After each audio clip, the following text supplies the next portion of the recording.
Monkey Pox case and a new mental health bill for our state students. Plus, we're talking to three sisters who launched a business right in the middle of the pandemic. Amazing. But first, let's get a check your forecast with meteorologist Mike Favetta. And, 2 days into the official start of summer, doesn't feel like summer, Mike. Yeah, it's cold. It doesn't. No, absolutely not. It's cooler. We've got some rain this morning in portions of western New Jersey, and there's even more clouds on the way for this afternoon. So a bit of a mixed bag. We're just off to the east, it's bright and sunny, and some beach locations right now have a little bit of sun. Let's show you the weather computer with some of the sunshine breaking through at the moment down over toward eastern Monmouth and eastern Ocean County right there on the coast. There are some storms back off to the west. That's what you see here in those clouds, and with that rain being pretty intense across portions, say west of the Turnpike, you can see some of those showers now working their way eastward. So those rain showers will linger through the next several hours and give us a smattering of light rain today.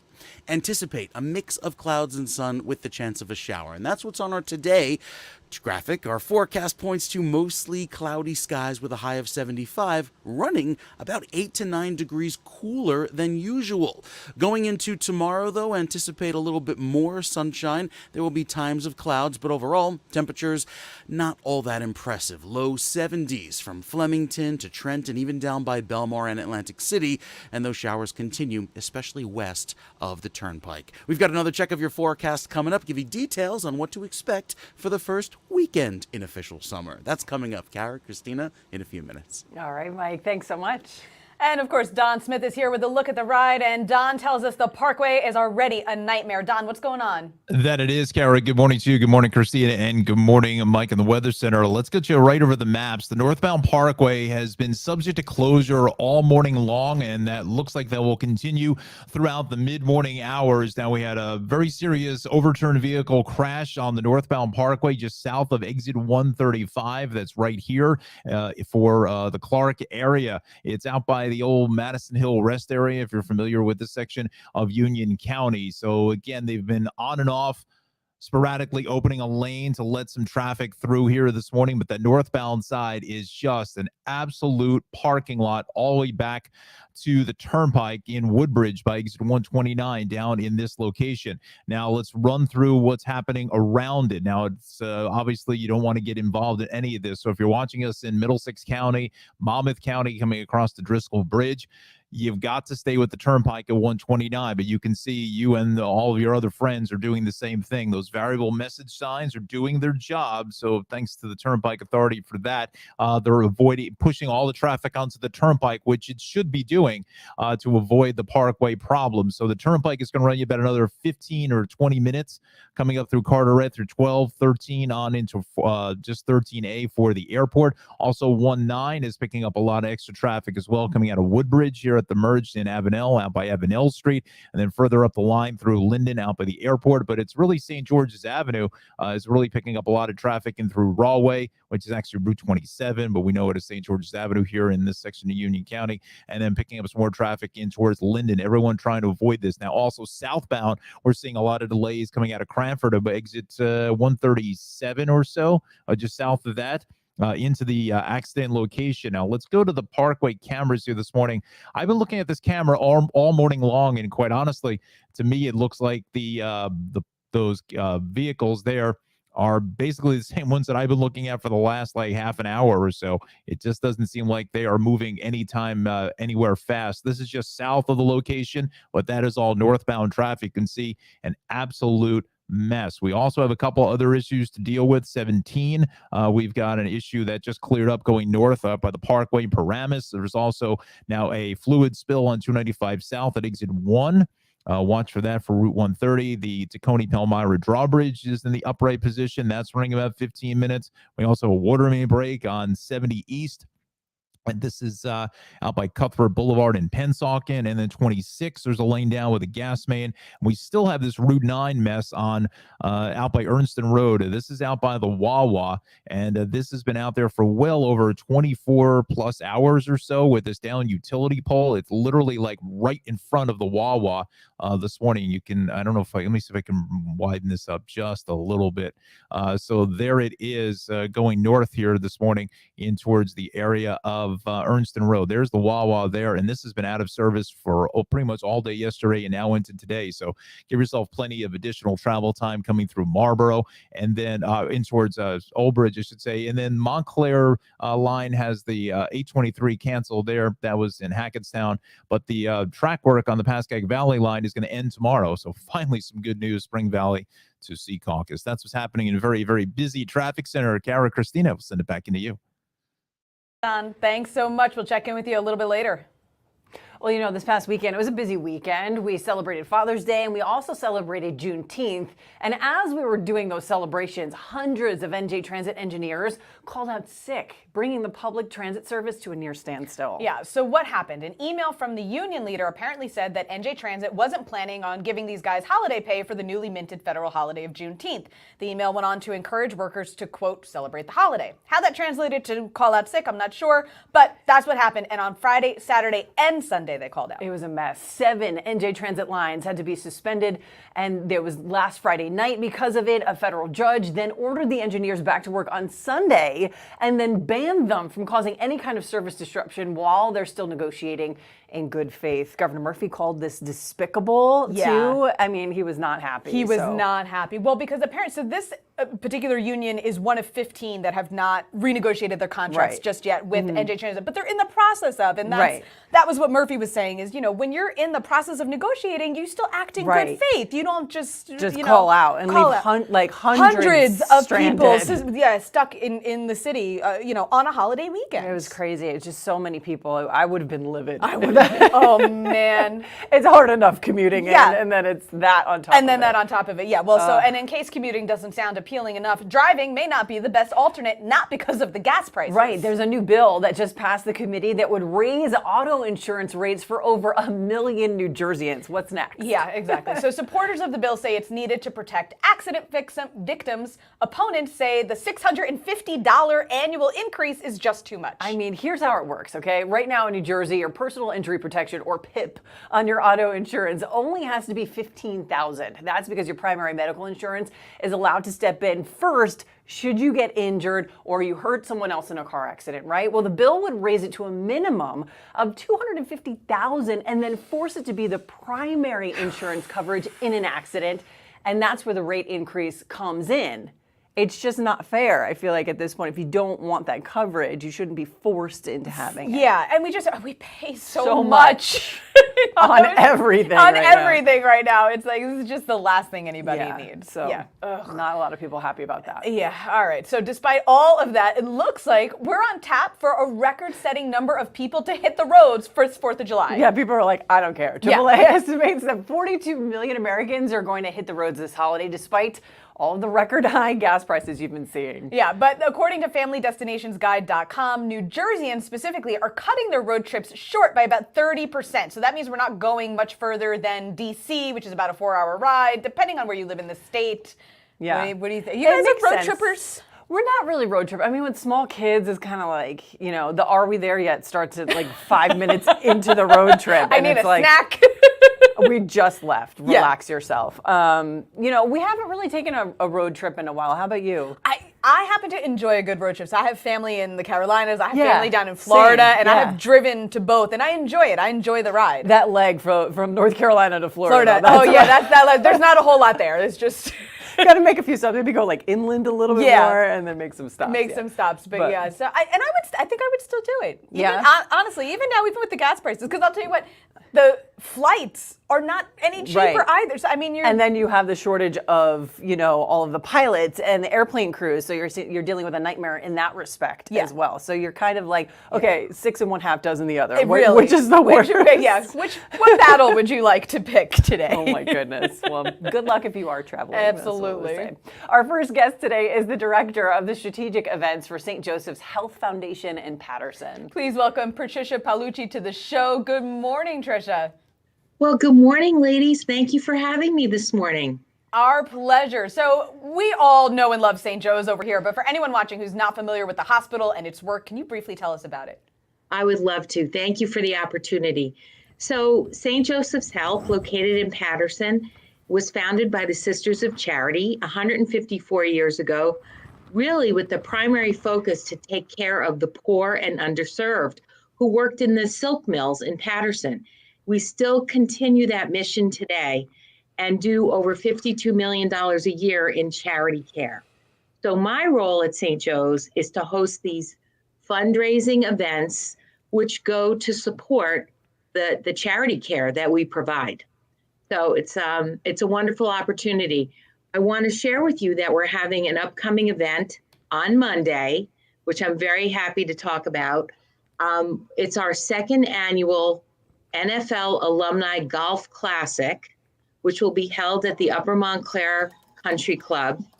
We have 170 golfers joined by 35 former NFL players. So the legends will be joining us on Monday for a great day of golf, and all the proceeds we raise go to support our children's hospital.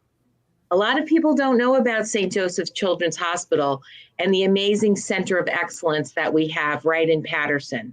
We serve over 4,000 patients a year, and we have 7 subspecialties, center of excellence.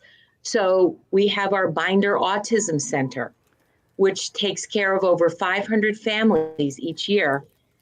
And a lot of people don't realize that autism, the state of New Jersey has the highest rate of autism. 1 in 34 children in New Jersey are affected by autism.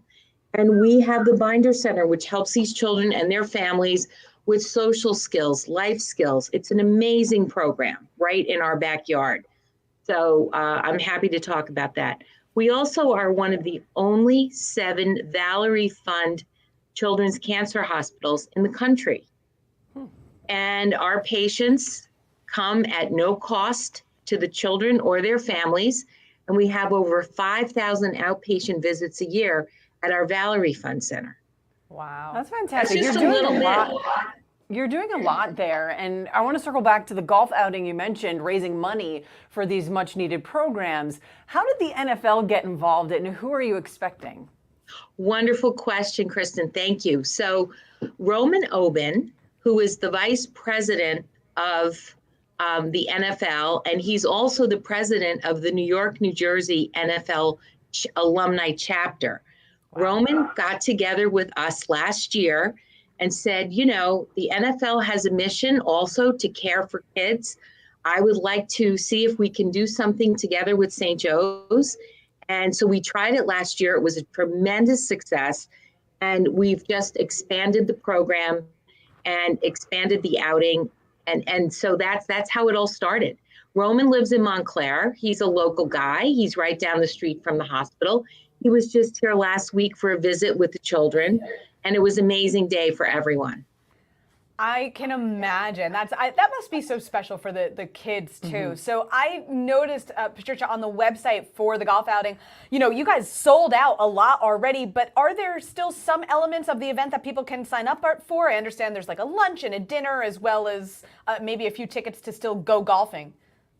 Kara, yes, thank you for asking that. So while our golf sold out quickly, which is a tremendous, you know, we're just so excited for the support that we're getting. Anyone who is interested should give me a call at the foundation office and or go to our website, which is givetostjoes.org, and it will link you right to the event. But we will welcome people to still come for dinner and join us for that. That program starts at 5:30. It will go till 8 o'clock. Very relaxed at the beautiful Upper Montclair Golf Club. And they can walk around, meet all the players, and support St. Joe's. We're happy to have them. And for those of us who just want to donate, maybe they can't make it to the events, where could we go? You can actually go to givetostjoes.org, and there's a button on that website that says donate here. So happy to do that. That is amazing. Patricia Palucci, St. Joseph's Health Foundation, thank you so much for joining us this morning, talking about Monday's golf outing. We look forward to it. I'm sure you do as well. And again, just St. Joe's doing wonderful, wonderful work for kids around the country, really. So thank you again. Well, thank you so much, Kara and Kristen, and come visit us. We'd love to have you. I'd love to give you a tour. All right. Have a great day. Thank you so much. Too. Thank you. All right, guys, coming up, we're going to tell you about a church right here in New Jersey that is older than America herself. It's amazing. Plus, we have an incredible love story for you that turned into a family business and a legacy that you don't want to miss. And don't forget to check us out on social. Search for NJ Morning Show. Click follow so you never miss a beat. What would happen if I had to pick up the phone, call 911 for one of my family members or one of my neighbors? What would I do if no one was on the other end to respond? What if there was no 911? You can be a part of the solution. Anybody can be a firefighter. Male, female, younger, older. We have school teachers. We have leaders in business. Is me, you, anyone that wants to be. There is no typical firefighter. The American Lung Association invites you to join us outside in 2021 for our Fight for Air Climb events. Now more than ever, we need you in the fight for clean air and healthy lungs. Let's go outside and climb, because every step counts. Visit us at lung.org.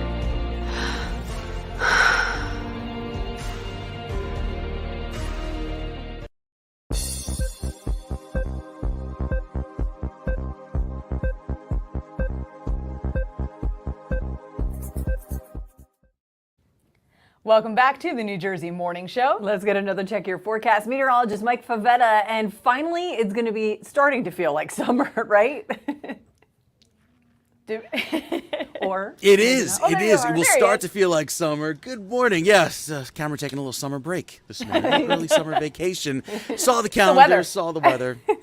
And here we are. Hey, we've got some pretty decent weather on the way for this upcoming weekend, even though it's going to be a little cloudy earlier this morning with some showers on the way, with more clouds again for tomorrow. However, it looks a lot better for Saturday and Sunday. We'll get to that part of the forecast coming up in just a bit. There is also going to be some of that wet weather lingering into this afternoon. However, with the cooler weather by tonight into tomorrow, the humidity will be high. You will notice higher humidity as we head toward the upcoming weekend, and with it, Saturday and Sunday has a return to the summer heat. Highs will be easily in the 90s. It's going to be a hot one this weekend, and there's even the potential for some showers and storms by Monday. But the weekend itself looks quite dry. That's some great news if you want to head out toward the beach and enjoy the first weekend in official summer, doing all of those summer activities. Got some great weather for that. Now, around New Jersey, going forward into the weekend, with that heat and haze and a little bit of humidity, there's also going to be a little bit of some poor air quality. And with the air quality today, that's rather good. There are sections of Monmouth and Ocean County that had the effects of the Mullica River fire, which we'll talk about in greater detail coming up on tomorrow's show. So be sure to tune in at 9 a.m. tomorrow. We'll give you all the details on what's been happening with that big fire. It's extinguished now, but it really caused some air quality issues for those folks in Monmouth and Ocean County. Now, ahead of the weekend, we look forward to breaks of sun by the afternoon tomorrow. In fact, we'll start to see highs back up in the low 80s. It'll feel much more pleasant by the afternoon time frame, as the morning likely starts a bit cloudy. Today, stuck in the 70s, kind of cloudy, kind of gray. But we jump another 10 degrees for Saturday, up around 90 or better by Saturday afternoon. And I say or better because there will be places in New Jersey that could hit 92 or 93 degrees with the high humidity. Summer come roaring in without skipping a beat, even going into Sunday. Highs up around 90 as well. So very warm, humid weather on the way, just in time for that. Is this the last weekend in July? Yeah, the last weekend in June, rather, just in time for the last weekend in June. Where did June go? So here we are, finishing up the month on a very warm and humid note, right on schedule for New Jersey. So I hope you have those summer-like plans for this weekend and enjoy the weather. No doubt, the shore is going to be packed this weekend for sure. Yeah. Thanks, Mike. You bet. Oh, speaking of the shore getting packed, Don Smith joins us with a look at the ride, and the Garden State Parkway is already a hot mess. It is, Kara. Yeah, good morning to you, and good morning, Christina. Good morning, Mike. Let's get you right over the maps here. Unfortunately, this is not short traffic. This is all because of a really serious crash. Happened a little before 7 o'clock this morning. You know, I'm in this southern Union County, Middlesex County border, and I heard all of the sirens and all the emergency activity heading towards the Parkway about 6:45 this morning. So it is a crash north on the Parkway. This is just as it comes south, just into exit 135 in Clark for Central Avenue. It's actually out by the old Madison Hill rest area, if anybody's familiar with this section of Union County. It's a flipped over vehicle. There's also an accident investigation. There is barely even one lane that is getting by here this morning. Southbound, we're heavy just out of about exit 1, just into 135 into the accident zone. That's about 5-6 minutes or so there. But the resulting wave of collateral traffic behind it is really going to be St. George's Avenue is picking up a lot of extra traffic through Rahway. 19 is beginning to settle down here in Avenel on up in towards Rahway, but through Linden it's starting to get fairly crowded. But the big one is really the Turnpike, because our delays are back to exit 129. So everyone is bailing out of 129 heading north on the Turnpike, and this is probably going to run you at least another 15 minutes plus to get up to Newark Liberty into Elizabeth. Let me show you the travel times here this morning for the Parkway. Had that map there in a minute, but all right, so before we get to that, we have another issue on 295. There is a fluid spill. Everything is shut down at exit 1. That is right at Route 40 and Route 130, and that's because of this overturned vehicle. This is going to be right in here just before the Delaware Memorial Bridge. Doesn't look like it's affecting traffic on the Turnpike. It's really on to 295. Now, this is the camera I wanted to show you here at 130 because, you know, traffic and weather always go together, so you're looking at a live picture of the weather here out to the Delaware Memorial Bridge, and it is raining, and it's a fairly steady rain through this section. As Mike had said, you know, to the western sections of the state, we're dealing with the issues with some wet conditions this morning. So again, the Parkway 295 are two hot spots here that you really want to avoid. But for the most part, if you are making your way over to the shore areas, the Parkway looks good through Cape May, Wildwood, Atlantic City, and the Toms River, all the way through Monmouth County is clear. Even western New Jersey looks good on 78. Eastbound 80, I think there's a little bit of road work setting up here from the midday getting east of exit 34.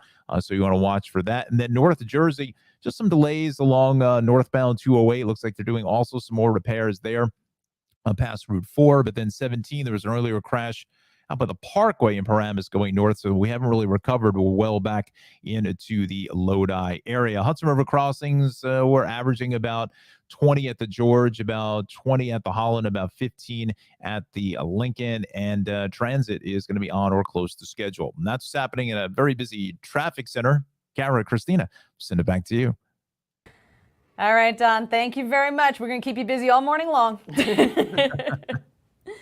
All right, guys, to some of our headlines. New Jersey lawmakers have recently passed a series of bills aimed at student mental health. Yeah, suicide is now the second most common cause of death in college students, and the new bills hope to get more resources into the hands of educators. Yeah, so one bill requires more staff to be educated on signs of mental illness and would fund more on-campus treatment services. Yeah, another bill that passed would allow middle and high school counselors to refer troubled children to private counselors. All three bills still have to pass the Senate before heading to Governor Murphy's desks. We have on the screen for you now some resources if you need them, and please take a screenshot or jot down a number. There's definitely help available for you right now. When I saw that stat, that suicide is the second most common cause of death, my heart broke. Right, and then COVID and dealing all the issues with that made the issue even worse. Right. It was 37%, or something. The CDC was saying around 37% of an increase because of COVID issues. And it's like, it's now become an avalanche, and they're trying to figure out ways. Okay, we need to really stop this and get ahead of it. Yeah, because I think if we don't, I think we're going to be dealing with it for years and possibly generations to come, because that really is something that impacts everything and everybody they interact with. It's a terrible stat. So hopefully we can get some sort of grip on it and find the resources like we put up on the screen if you do need them to get the help you need. So we're going to switch gears and talk about some fun things that are happening. While America will be celebrating her 246th birthday this year, there's actually a church here in New Jersey That's even older than that. Yeah, St. John's Episcopal Church in Salem will be holding its 300th anniversary Mass this Sunday. Mass will be followed by a community picnic. Yeah, so this church was founded by English colonists in 1722. They didn't even have clergy available at first, so the priests from other denominations would actually travel to preach to them.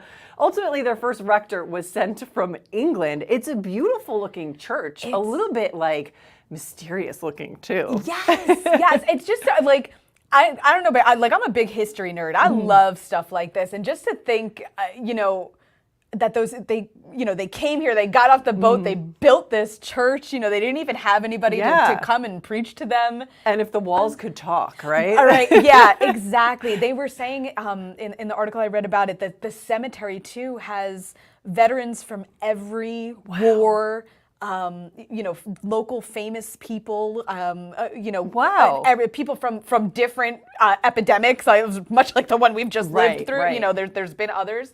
And just that history. I think sometimes we forget that New Jersey is not only one of the original colonies. I mean, we were here before there were colonies. We were really, this state has a lot of history. Yeah, and it's probably worth a trip too if you're into history and learning more. That's definitely worth a day trip for sure. Right. I would love to take the ride down on Sunday, go to the Mass, talk to people. Like as journalists, I feel like we do. It's like, tell me all about this. More. Just to get that feeling too of being there. Yeah, absolutely. I think that would amazing. be great. Speaking of memories and things that are old, most of us remember Seaside Heights as a fun party town. We went after prom. We went every weekend in the summer growing up. Guilty. We rented a bungalow in college. And a younger generation, of course, knows it from MTV's infamous cast of The Jersey Shore. None of whom are from New Jersey, by the way.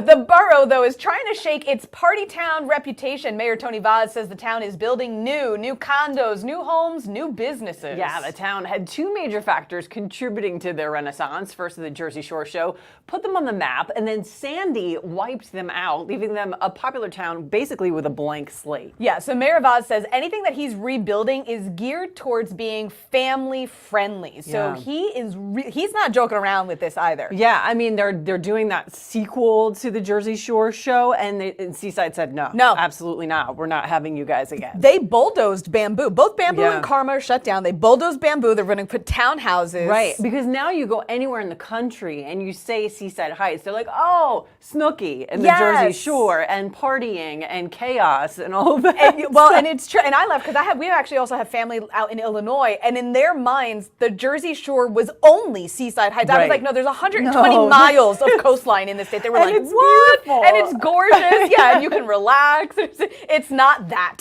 family friendly as well. I mean, that's really the attraction. They want to bring in the families. They want to bring in that revenue. I think you're starting to see it though too. I mean, the last time I walked the boardwalk, the shops were very different. Yes, the restaurants were a little different. Yeah, so it is to a different audience now. Yes, for sure.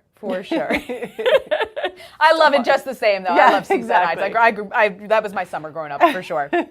All right, guys. You know what else I love? The whole concept behind our next guest design. She makes beautiful bridal handbags with a really special meaning behind them. Yeah, also speaking of history, Maria Caruso Martin turned her grandparents' beautiful and tragic love story into something deeply meaningful, not just for herself, but for brides everywhere. Maria, welcome to the show. Thanks for being here. Good morning. Tell us a little bit about your grandparents' story and how this all got started. So my grandparents' story is basically that the Italian immigration from Italy to the U.S. I mean, in 1921, my grandfather made the first voyage alone after marrying my grandmother probably a year prior to start a better life for their family. At the time, they had one child. They had met when they were about 16 and 15. And their parents thought they were much too young to get married. So they, continued to date. And my grandfather went off to serve in the Italian army, which was required at the time. Everyone served 2 years. And while he was in the army, he wrote her a letter every day saying, please wait for me. I'm coming home. I'm going to marry you. Please don't marry anybody else while I'm gone serving in the army. And he came home and married her in 1920. And in 1921, after the birth of their first child, he said, I think we should go to America and start a better life for our children. So he went first with my great-grandfather. They landed in New Jersey. Elizabeth, New Jersey. They both worked on the Holland Tunnel. And their love story began almost a long distance relationship. I think people don't realize that when families migrated over from Europe, they didn't always come together. It was very expensive. And so there were a lot of sacrifices. People would send just one child and you know, put with a note on him saying, you know, Uncle so-and-so is going to pick you up at Ellis Island. Just to give someone an opportunity to come to America for a better life. So my grandfather came first, and they literally became a long distance relationship. He used to go back to Italy every summer. He would write her a letter every Friday, and he would send his paycheck home to her. They continued to have 4 additional children. And at some point in 1948, they had enough money to move the entire family over. And they arrived in Elizabeth and started their life there. My grandfather worked for Singer Sewing Machines, and my grandmother stayed home with the 5 kids. And 3 years into their beautiful American, you know, dream, an American airliner's plane crashed on their home. And my grandmother was the only person home at that time. She survived the crash, thankful to the first responders at Elizabeth, New Jersey Fire Department. They did take her from the wreckage, but her burns and injuries were just too much at the time. They didn't have the technology to save her, and she died 11 days later. And their house basically burnt to the ground. Everything they had, everything they brought from Italy, everything they saved to start this new life, unfortunately was lost in that crash and the fire. And the only thing that survived was her handbag. My grandfather he would walk the wreckage every day looking for pieces of their life, and everything was gone. And you can imagine when a plane crashes, you know, things are just jet fuel. There really was nothing left. And he stumbled upon her handbag. It must have blown out the window or something. It was not, you know, it was like on the neighbor's property. And when he opened it up, inside the zipper, in that little pocket where you store your most, you know, important documents and things, you know, money and you stuff in that zipper, I'm sorry, it was a love letter. And that's what's behind me. It was written in 1919, and it was one of the letters that he wrote to her when he was serving in the Army, basically saying, "I'm coming home to marry you. Please wait for me."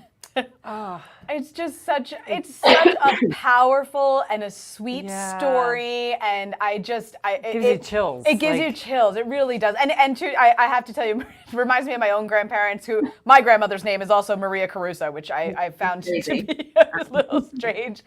All right. So you have this incredible love story. How did you take this and turn it into this creative business? So the idea of having this love letter in her purse was something that the family started as a tradition. On your wedding day, you would write a love letter to each other, and we carried them in our handbags in memory of her. And I was recently planning my stepdaughter's wedding in 2019, and I was looking for the perfect handbag for her, and I really couldn't find anything that was special enough, that something that was going to be an heirloom, that was truly going to, you know, be worthy of carrying this letter that she was going to write, you know, to her future husband. And I thought, gosh, well, like, you know, yeah, there's couture bags and there's name brands, and they just didn't seem special for a wedding. And they, and I thought, well, why isn't anybody doing handbags just for brides? Why isn't the bridal handbag something that is staying with you and being passed down to your daughter and used, you know, at the christening, and maybe your sister borrows it when she gets married. And so I started the brand in my grandmother's honor. That's amazing. I mean, we're seeing some of the bags right now on screen. Tell us about them, and where do you get your inspiration for their style? They're just beautiful. Oh, thank you. So they're all made in Florence, Italy. Most of the styles are inspired by vintage bags that I currently own. I'm a big collector of things, and I feel like growing up, my father was very aware that everything that they had was gone. So he would save things. He wasn't a hoarder, but he would save very important things. And he had, you know, boxes of special letters and boxes of, you know, certain, and my mother's handbags are really the inspiration. Most of these bags are designed after a bag that my mom carried when I was a kid. And they have that classic, Yeah. timeless look to Stunning. them. They really do. I'm actually lucky enough. I have some of my great grandmother's handbags as well. I mean, they just have that look. So as you said, all of the bags are made in Italy. Tell us a little bit about how they're made and your mission to reduce fashion waste. So we make them one at a time. So the idea is to not mass produce the bags. We, are not here to, become a wasteful fashion brand, right? Where you maybe you make 100 of something, but you only sell 50, and then you go, what do you do with them, right? So everything is made to order. Specifically for the bride. She's allowed to customize. She can pick and change the hardware colors. There's a sentiment plaque that goes inside where she can write whatever she wants, up to 100 characters, either your wedding date, a love poem, a note, a special, anything. If they send it in a PDF, we can copy it and engrave it onto the plaque. So everything is made to order, one at a time. The factory in Italy literally produces the bag specific for each bride. And it takes about 4 to 6 weeks, as long as the pieces and parts are in stock. If she picks something that has to be really made just for her, then it can take up to 6 to 12 weeks. They're just simply stunning. And if a bride is watching, where can she get one of these special bags? So right now they are available online, direct at our website at thebellarosacollection.com. We're also partnered up with Over the Moon, which is a bridal website that was a lovely partner for us. So they're available on overthemoon.com. But basically just look us up online and send a note if you want something really special. We can make it from scratch, and we can customize the 12 or 13 different frames that we have available right now online. Just beautiful. Maria Caruso, Martin, thank you so much for joining us this morning. Thank you for having me. All right, guys, coming up, New Jersey has its first official case of monkey pox, but do we need to worry? Oh my goodness. And we are breaking bread with a family that started their business as a way of helping each other out. And don't forget to check out NJ Morning Show on Facebook, Instagram, and Twitter. We're always sharing upcoming guests and behind the scenes photos. Hi, I'm Roman Oben, and I'm here at St. Joseph's Health visiting the Children's Hospital. As a board member of St. Joseph's Health Foundation, I can tell you this is a very special place and close to my heart. The doctors, nurses, and staff are world class. The compassion and care they give to these children and their families is life-changing. We're hosting our second annual NFL Alumni Golf Classic to benefit St. Joseph's Children's Hospital. I invite you to join me on June 27th at Upper Montclair Country Club for a great cause and a great day of golf. Come play with NFL legends and support St. Joseph's Children's Hospital. Thanks again, and I'll see you there.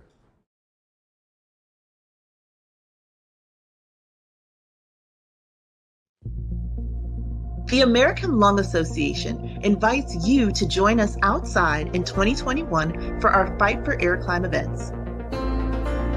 Now more than ever, we need you in the fight for clean air and healthy lungs. Let's go outside and climb, because every step counts. Visit us at lung.org.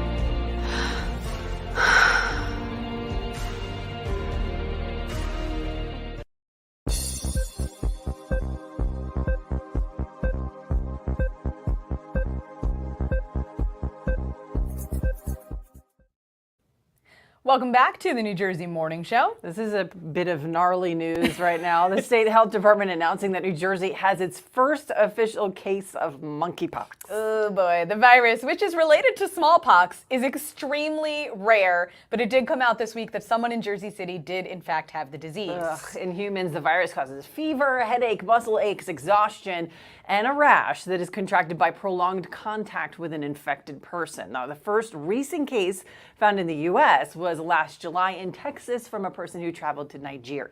So the person who caught it here in Jersey has been instructed to isolate at home, which I think we're getting used to, but other than that, so apparently this is, it's really not something to be concerned about. It sounds really exotic because of its name, the monkeypox. Yeah. I mean, some of the pictures you've been seeing online too, it kind of looks like chickenpox. Yeah, because a little you get bit. some of the rash. The little dots. Gross, but they're saying, look, there's really not a lot to worry about No, here. and you apparently really need to be like face to face, like kissing somebody who's infected Right. in order to catch it. Right, So yeah. it's not. You'll be all right. It sounds scary for sure. Hey, listen, speaking of fevers, about to get hot this weekend. Meteorologist Mike Favetta is in the house with the forecast. Hey. Good morning. We've got some warm weather on the way for the weekend. Today, tomorrow, just kind of humid with the gloomy gray skies that are around for most of this morning. Inland, along the coast, you have a little bit of clear sky to start off your day, but I think more clouds return for the afternoon. And that's what's on the weather menu to start off our Thursday with the 6 o'clock temperature holding in the low to mid 70s. It'll maybe look and appear cool from a thermometer perspective, but you step outside and it feels quite muggy, especially with that shower threat going into this evening. Just a little chance of a scattered shower. The 7-day forecast has loads of sunshine going forward, especially for tomorrow afternoon, where we back up in the 80s, 90s or better on Saturday. Mostly sunny skies to start off our weekend. And then Sunday finishes out the weekend with a few extra clouds, but we're still warm and humid. So looking quite spectacular for summer weather, at least into the upcoming weekend. By Monday could be an afternoon chance of a scattered shower or storm, and then we cool things off just a touch, but stay in the 80s with clear sky on Tuesday and Wednesday. So fantastic weather for an upcoming weekend, and good to see that we got the bookend showers on at least Thursday and Monday to get in a nice dry weekend here across New Jersey. We'll take it with the summer heat. Hopefully you'll be by a pool or by a beach and staying cool this weekend. Yeah, that's the plan. Thank you very much, Mike. We need our own personal fans here. Yeah, it's just the hair's not making it this week. Between the rain and the humidity, it's hopeless. Speaking of fans, we're a big fan of Don Smith and not a fan of the traffic this morning. However, it's been a hot mess, Don. It has been, Christina. Yeah, good morning to you. Good morning, Karen. Good morning, Mike. Let's get you right over to the maps. We're still following and tracking the issues in Clark and Union County along the Garden State Parkway this morning. Northbound is still subject to closure. I think that they may have a lane kind of squeezing by just south of exit 135, and that's for Central Avenue again here in Clark. It's actually the crash, the flipped over vehicle happened a little before 7 o'clock. Just in the area of Madison Hill Road, just for the overpass, the old Madison Hill rest area. Again, about 6:30, 6:45 this morning, and it's now under investigation. So we're looking at probably a good 3+ hours of that situation. So the northbound Parkway is backed up in towards about exit 129 for the Turnpike. Now, the Turnpike is picking up a ton of that alternate volume as you come in through Woodbridge, Carteret interchanges 11, 12, on into 13 for Linden.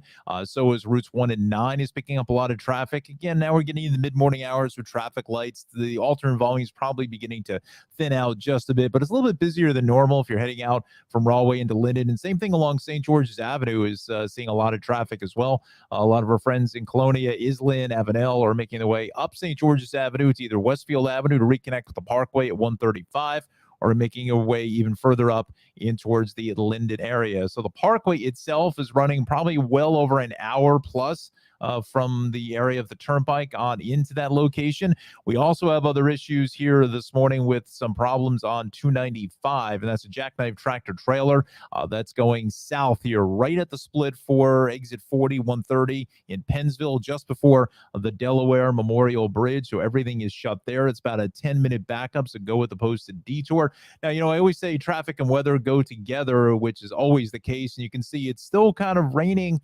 Kind of a light rain here out on 130 up at the Delaware Memorial Bridge. As Mike said, you know, the western sections of the state, it's just kind of, it's almost like hugging the Delaware River and literally the borderline with the Pennsylvania border in New Jersey with some of that rain. So again, just slow things down. Things are going to be just a bit soggy here this morning. But, you know, if you're making an early exit on over towards the shore points, the Parkway, 195 looks good, even 37 into Seaside Heights. You know, we just talked about that a few minutes ago. Is clear. Long Beach Island, Atlantic City, all the way down through Cape May is absolutely beautiful, I should say. And as we make our way north here this morning, There is a little bit of road work, I think, here on the eastbound side of 78. Yeah, just by exit 7 or so in Bloomsbury. You want to watch for that heading east into Clinton. But then after that, 78 and 22 is fine. North Jersey looks really good on the Parkway 280. The Turnpike is a little heavy into 15E. North along Route 4 208 is a little bit heavy as well, just into Fairlawn Avenue. And that's with that ongoing construction from like about a week and a half ago or so. Your Hudson River crossings all averaging about 15 minutes. And New Jersey Transit is really looking good. Pascagoula Valley, we're finally have cleared up the midday busing, so that's no longer going to be in effect starting on Monday morning. That is good news between Spring Valley and Secaucus. That's it from here at very busy traffic center. Garrett, Christina, let me send it back over to you. Don, thank you very much. We appreciate it. We'll check back in with you in just a little bit. So our next guests have truly created a labor of love. Yeah, these three sisters originally opened their restaurant to help pay for their father's medical bills, as well as support one of them after they were laid off. Yeah, and then during the pandemic, they branched out from their restaurants into Thumb Bread, creating artisanal breads that can be found in the local grocery store. Please welcome Gunja, Fisoon, and Arzu Asendemir. I so hope I said all of that correctly. I apologize if I did not. Good morning, ladies. Welcome to the show. Good morning, Kara. Good morning, Christina. Thank you so much for having us. Listen, thanks for being with us, and thanks for sending us some goodies here. These look amazing. They're super heavy as well. Dense. I can't wait to dig in. Yeah, I opened mine already because this was good timing because mine and Christina's tummy just rumbled. So literally, yeah. Well, the bread business actually grew out of restaurants that you guys all owned and you ran. Can you tell us about that and how did it all start? Well, back in 2007, I was still in college. Arzu had just graduated, and my big sister Fisoon was laid off from her corporate job. At the time, our father was diagnosed with congestive heart failure, and he didn't have health insurance. He needed open heart surgery and obviously a lifetime of medical care. And the doctors gave him 5 years, even with the surgery and the medical care he would receive afterwards. So we grew up in restaurants. My father had restaurants, and we soon decided that we should start a restaurant. So she asked Arzu, who then asked me, and the three of us were like, okay, yeah, sure, we're going to start a restaurant. And it actually ended up taking off fairly quickly. The New York Times editor ate there, and I think we were open for 2 weeks, and within like 2 months, we had an outstanding review. Wow. Became a destination location in Upper Montclair, and then from there, we opened up several more restaurants, and we owned and operated them for about 14 years. And all right, wait. Now hang on. I'm like, because I live in Montclair. What was the restaurant in Montclair? Oh, it was on Bellevue Avenue. Okay.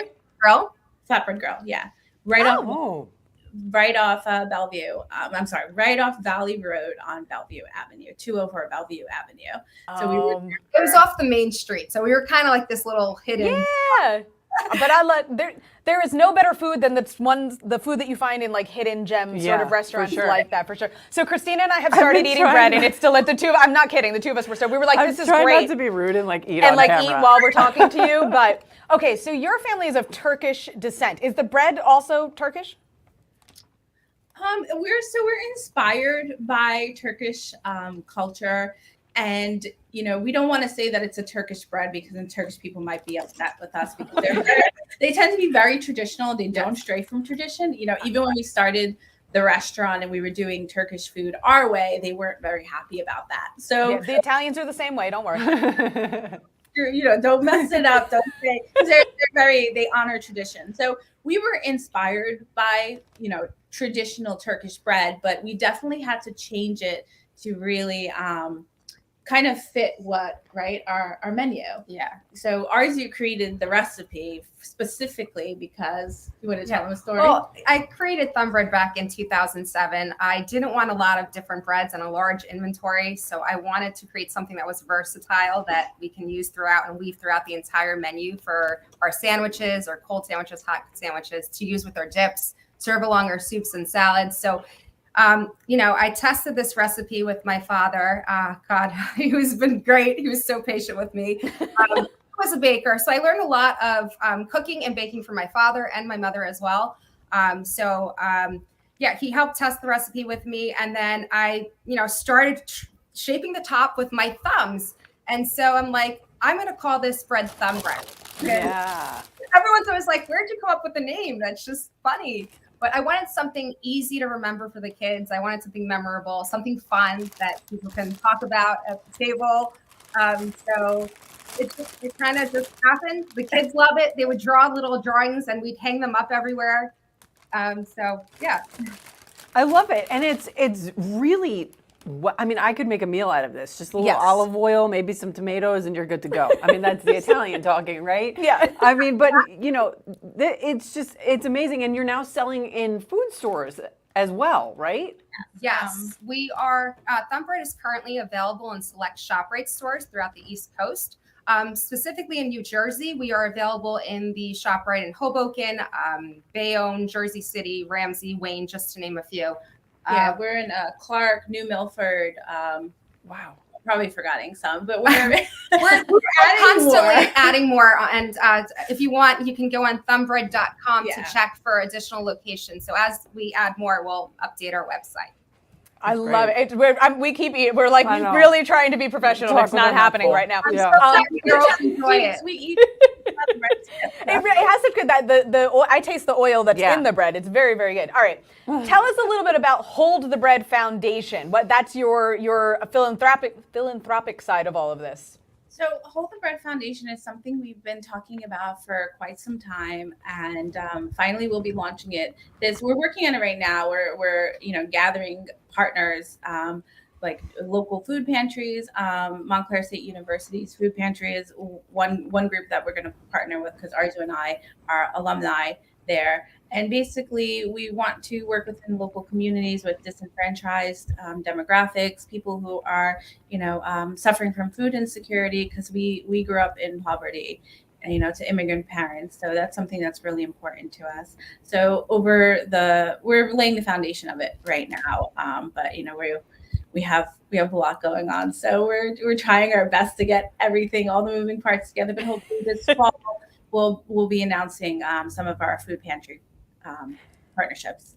I mean, it's truly amazing, your story, because as you said, you guys started from, poverty. You started this during a global pandemic. And now you've expanded to all of these stores. If somebody's watching this and they see your success, what is the biggest piece of advice you would give them that you learned along the way? Oh, this is one. So we're because we came from a background of really watching our parents work hard day in, day out, make tremendous amount of sacrifices to put food on the table and keep a roof over our heads. We have those values, hard work, where we really do believe in hard work, and we have a very strong work ethic. I think all three of us believe that you have to show up every day, no matter how difficult things get, because owning your own business has a significant amount of challenges, especially if you're starting out from nothing and you're trying to build something. So I think show up every day, no matter what the circumstances are. That's really important. Yeah. And you'll, I think just to quickly add to what Gunja said, and really do not be discouraged. Yes. Not everyone's going to like you. People are going to go online and say mean things about you and troll you, and you just kind of have to block that out or take it and use it and turn it into something more positive and do something, give something back. It makes you feel a lot better. So yeah, not everyone's going to like you, and you have to accept that and just keep moving forward. I like that. We like it. We like you. We like you. We like the bread. I love the three of you and your relationship. I think that's absolutely beautiful. The Ascendamere Sisters and Thumb Bread. You can find it at your local ShopRite. Thank you guys so much. We so appreciate it. Thank you so much. Lots of thumbs up. Lots of thumbs up for the thumb bread. Yes. I gotta stop eating because my mouth. No, I was gonna say we gotta bring in Mike Favetta so we can keep eating and he can do the forecast for us one more time. And Mike, I know you're jealous because you're my other foodie. I know you're mad. Good. I'm looking up. There's like 75 ShopRites in New Jersey there, man. So I gotta find one. The one Shouldn't in Wayne. be so hard though. Yeah, one in Wayne. The one in Greater Morristown. The one There you go. Yeah, there's one there. Hey, our forecast looking decent. Maybe thumbing some of the thumb bread at the beaches this weekend with some great weather. That might be an option, say, for like a concession stand, because if you plan to head into the Bronx tonight, there's a game. The Yankees take on the Houston Astros at 7:05, and with mostly cloudy skies, a lot of the rain that New Jersey is seeing today may not actually cross the Hudson, so you should get through the game on a dry note, but there will be some clouds around, and it's going to feel quite humid, especially if you plan to head out to the game later on this evening. Allergy sufferers have started to get a little bit of relief from the wet weather that we had yesterday and today. That's why the pollen level remains low. However, by Saturday and Sunday into the weekend, the pollen level is back up at the moderate level, and I think we'll see some allergens continue into next week, as trees aren't so much the problem anymore. It's really the grasses and weeds are the predominant allergens as we enter summer. Plenty of sunshine to find at the beaches and pools on Saturday and Sunday. Great weather all around New Jersey this upcoming weekend, but hot and humid. Highs at 90 or better on Saturday, and I think many places will break the 90-degree mark on Sunday as well.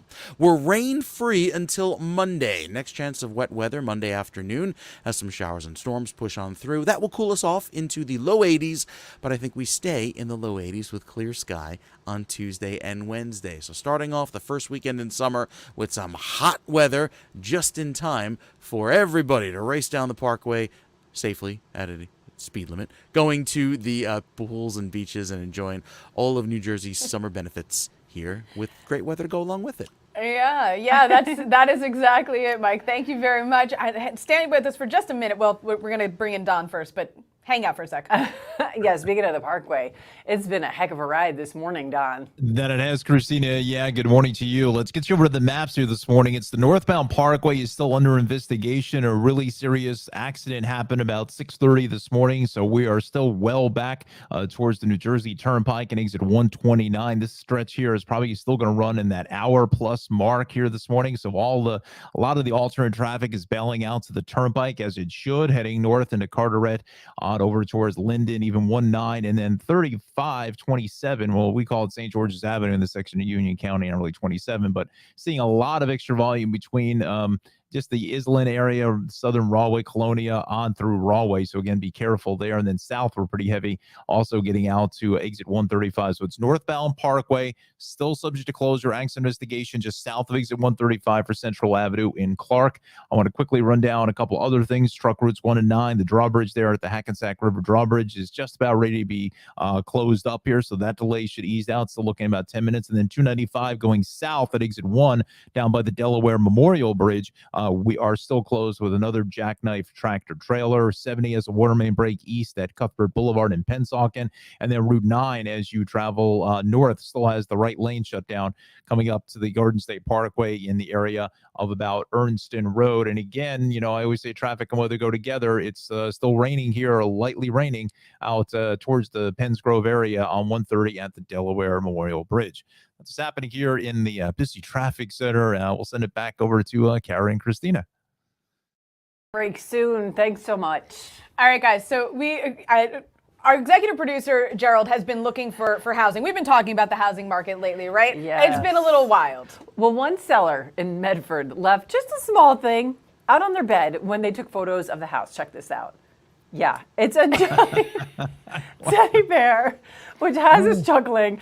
That teddy bear is literally all of us right now. That's at least a full-size bed. Like, what are we doing with this bear? That is a mood right there. But what do you guys think so far? Would this be a big seller for you?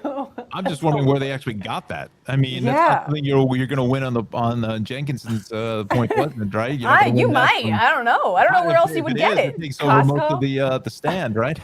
Yeah, but what's the purpose? Is it designed to show like the housing market is going into a bear market? Like, is there any significance? I don't know. But just to be fun here all week. I don't know. I was gonna say, see, I had Goldilocks in my mind. I was like, yeah, I can see that too. Sure. That's hysterical. I don't know, guys. It's that, but that's it. That's got to be Costco, right? It's got to be Costco. Gotta be. They sell everything in bulk. Yeah, exactly, including teddy bears. Oh, man. All right, guys, that does it for us on this Thursday. Of course, we'll be back tomorrow with more Jersey news and stories. And, of course, in the meantime, you can follow along on social media because the fun never stops over at NJ Morning Show. Bear with us.